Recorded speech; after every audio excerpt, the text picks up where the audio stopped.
خلیج فارس میں جنگ کے بادل منڈلا رہے ہیں اور ایران میں اسلامی انقلاب کے بعد پہلی مرتبہ عرب ممالک نے ایران کا ساتھ دینے کے لیے کھلا ساتھ دینے کا اعلان کیا ہے، جیسے کہ سعودی عرب، عمان، قطر اور اب عرب امارات۔ ماضی میں بڑا تلخ رویہ سعودی عرب کا ایران کے ساتھ رہا، مگر اب بالکل تبدیل ہے۔ اس حوالے سے ہمارے چینل سٹی 24 نیوز کے بیورو چیف حافظ محمد آصف سے ایران کے شہر قم سے ہمیں جوائن کر رہے ہیں کہ جی حافظ محمد آصف، بتائیے گا سعودی عرب ایران کی ان حالات میں کس قسم کا ساتھ دینے جا رہا ہے؟ کہ نیوز کے اندر بھی موجود ہے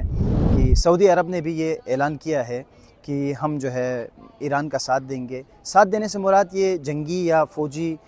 صورتحال کی بیس پہ نہیں ہے، بلکہ ساتھ دینے سے مراد یہ ہے کہ وہ چاہتے ہیں کہ کسی بھی طرح معاملہ جو ہے سیاسی اور مذاکرات کے طور پر بات چیت کر کے امن و امان کے ساتھ جو ہے نا یہ معاملہ رفع دفع ہو جائے۔ بہرحال سعودی عرب پہلے بھی تائید کر چکا ہے کہ ہم فضائی حدود وغیرہ استعمال کرنے نہیں دیں گے یا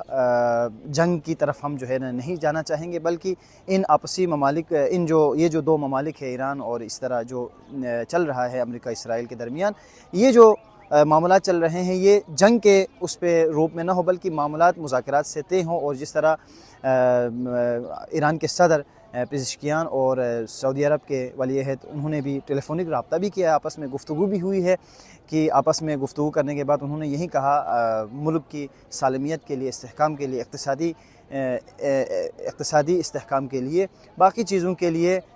بات چیت پہ اتفاق ہوا، اور بات چیت پہ یہی اتفاق ہوا کہ ہم ایک دوسرے کا ساتھ دیں گے اور معاملات جتنا ممکن ہو سکے ہم بات چیت کے اوپر، ٹیبل ٹاک کے اوپر اور مذاکرات کے اوپر لے آئیں گے اور جنگ کی طرف انشاءاللہ جانے نہیں دیں گے۔ جی محمد آصف، بتائیے گا آذربائیجان ایک مسلم ملک ہوتے ہوئے اسرائیل کے بہت قریب ہے، اس حوالے سے ماضی میں آذربائیجان اور ایران کے درمیان اچھے تعلقات نہیں تھے، حال ہی میں پاکستان اور ترکی کی وجہ سے ایک دوسرے کے قریب ہوئے اور آذربائیجان کی سرحد بھی ایزان کے ساتھ ملتی ہے اور آذربائیجان کے اپر بیس اسرائیل کے پاس ہے۔ آپ کیا سمجھتے ہیں کہ آذربائیجان ایران کے خلاف جائے گا یا حمایت میں جائے گا؟ آذربائیجان اور اسرائیل کے درمیان جو معاملات ہے، سیاسی معاملات کو دیکھا جائے یا اقتصادی معاملات کو دیکھا جائے تو کافی مضبوط ہے، سیکیورٹی معاملات بھی ان کے آپس میں کافی مضبوط ہے، جڑے ہوئے ہیں، البتہ ان کے آپس کے مفادات ہیں۔ لیکن آذربائیجان نے پہلے بھی بہت سارے الزامات کی تردید کی ہے، اب بھی وہ تردید کرتا ہے کہ ہم اسرائیل کو ایران کے اوپر حملہ کرنے کے لیے اپنا جو زمینی ایریا ہے، جو ایئر بیس ہے، اس کو استعمال کرنے کی اجازت نہیں دیں گے۔ البتہ کھل کر انہوں نے کوئی ایسا بھی موقف پیش نہیں کیا کہ ہم ایران کا ساتھ دیں گے یا ایران کے ساتھ جڑے ہوئے ہیں۔ لیکن آپ دیکھیں تو ایران اور آذربائیجان کے بھی سیاسی اور اقتصادی کچھ معاملات جڑے ہوئے ہیں۔ بہرحال یہ ایک اقتصاد کی اور آپسی جو ہے